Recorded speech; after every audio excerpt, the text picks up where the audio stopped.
This is Daily Armenia, CivilNet's daily news digest. Here's what's making headlines in Armenia today.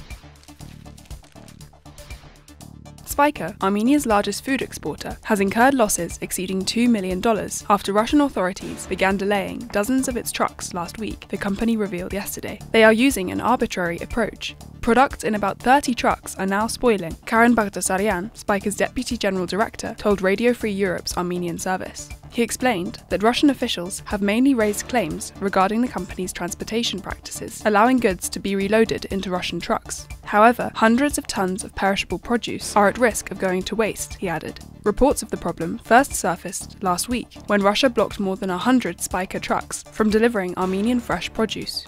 The disruption comes at the height of Armenia's fruit and vegetable harvest season. Agriculture remains a vital sector of the economy, employing hundreds of thousands of people in rural communities, with Russia serving as its main export market. Armenian shipments bound for Russia are typically transported overland through Georgia. Sergei Bagration, a ruling Civil Contract Party lawmaker and member of the Parliamentary Economic Affairs Committee, downplayed suggestions that the delays were politically motivated, describing the situation as a commercial issue.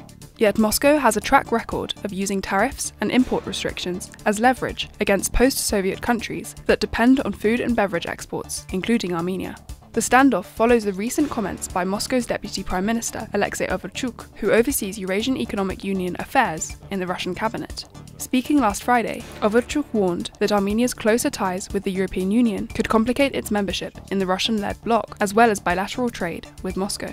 Armenia has every right to decide where it wants to be, but they should also understand that, should they develop trade with the EU, our tariffs will change.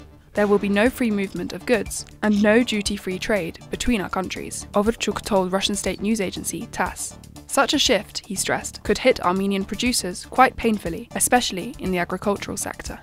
Overchuk also noted that Russian demand for Armenian produce is strong, but warned that Armenia's market could face competition from EU imports if Yerevan pursues deeper integration with Brussels. Russia is a premium market for Armenia, he said, adding that increased European imports would leave little chance for Armenian businesses to develop. Armenia plans to enforce new legislation requiring all movie theatres and television channels to provide Armenian-language dubbing or subtitles for foreign films, the country's culture minister said in parliament yesterday. Film distributors have the necessary means to add Armenian subtitles, so this can now be enforced by law, Rana Andreasyan said, presenting the bill. Currently, most cinemas in Armenia screen foreign films either in the original English without Armenian captions or with Russian dubbing, leaving monolingual Armenian speakers limited to local productions or no choice but to skip the theatre altogether. Occasional screenings of older films with Armenian captions are held, but these remain sporadic.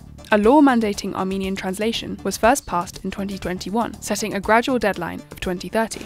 Under the proposed amendment, however, the requirement would take effect much sooner, beginning January 1, 2026. Russian has no official status in Armenia, but is widely spoken across the country. During the Soviet era, foreign films were almost exclusively dubbed into Russian rather than subtitled, creating an understanding that cinema was a Russian-language domain.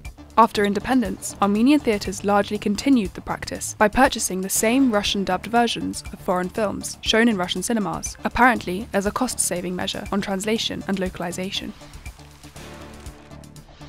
And finally, the CivilNet number of the day is 2. That's how many goals Armenia scored yesterday in its 2-1 victory over Ireland in a FIFA World Cup qualifier. Eduard Spertsian converted a penalty just before half-time, and striker Grant Leonranos added another from open play in the second half. The Irish pulled one back, while another Armenian goal was ruled out for offside. The win came despite low expectations after a string of poor results, including last weekend's 5-0 defeat to Portugal in the same qualifiers. With 3 points from the victory, Armenia now sits second in its group with 4 games left to play, including a return match in Dublin and 2 fixtures against Hungary. To keep its qualifying hopes alive, the team must finish no lower than second. And as always, please follow CivilNet for the latest news and independent reporting from our contributors on the ground here in Armenia.